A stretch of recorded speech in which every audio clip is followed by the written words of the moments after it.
Well, for once it seems the amazing atheist was right. Also, another poster from my previous Ron Paul video, his name is basically unpronounceable, but it's an anagram, it's kind of funny, said that Ron Paul doesn't support the separation of church and state. And after a little research, well, it turns out that poster's right.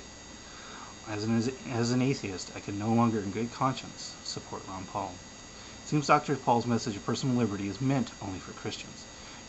He seems completely convinced that anyone who holds a different belief or non-belief is not eligible for protection of the Establishment Clause. Here's a quote from Dr. Paul's writings posted on his website talking about a Supreme Court ruling over the under God in the pledge. The judges who made this unfortunate ruling simply do not understand the First Amendment.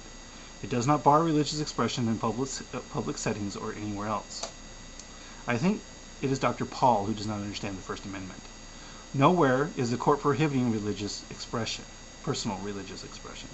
Just like most Christians, Dr. Paul does not seem capable of distinguishing the difference between religious expression and state-mandated or funded religious expression. It is simply wrong to ask me to pledge to a God I know does not exist in order to pledge to my country. It is simply wrong to ask that my tax dollars pay for promoting any one specific religion. And another quote, "The notion that the phrase 'one nation under God' renders the pledge unconstitutional is ridiculous to most Americans."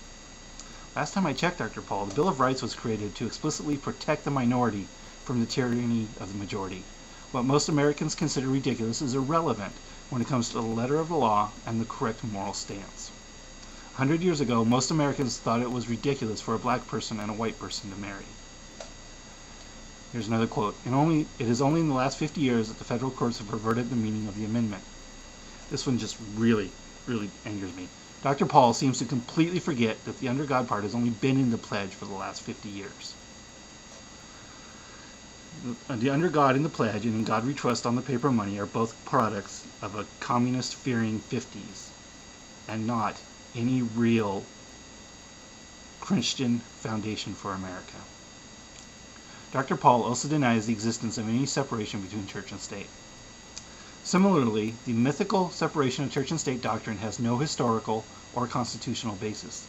Neither the language of the Constitution itself nor the legislative history reveals any mention of such separation.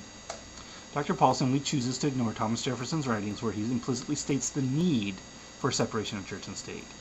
He even has the audacity to claim the line is quoted out of context. How many times have you heard that from a Christian?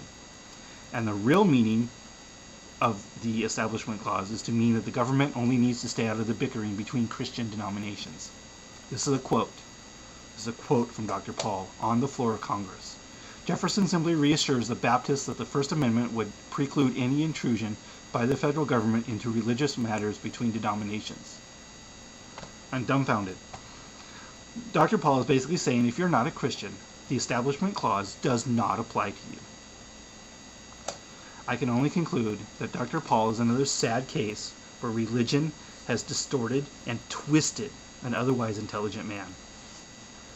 I'm going to link to a video from the Atheist Alliance International 07 conference by Eddie Tabash, posted by the RRS, where he talks about the Founding Fathers and the framers of the Constitution and their intent to make sure the government does not only prevents supporting one religion over another, but prevents supporting belief over non-belief.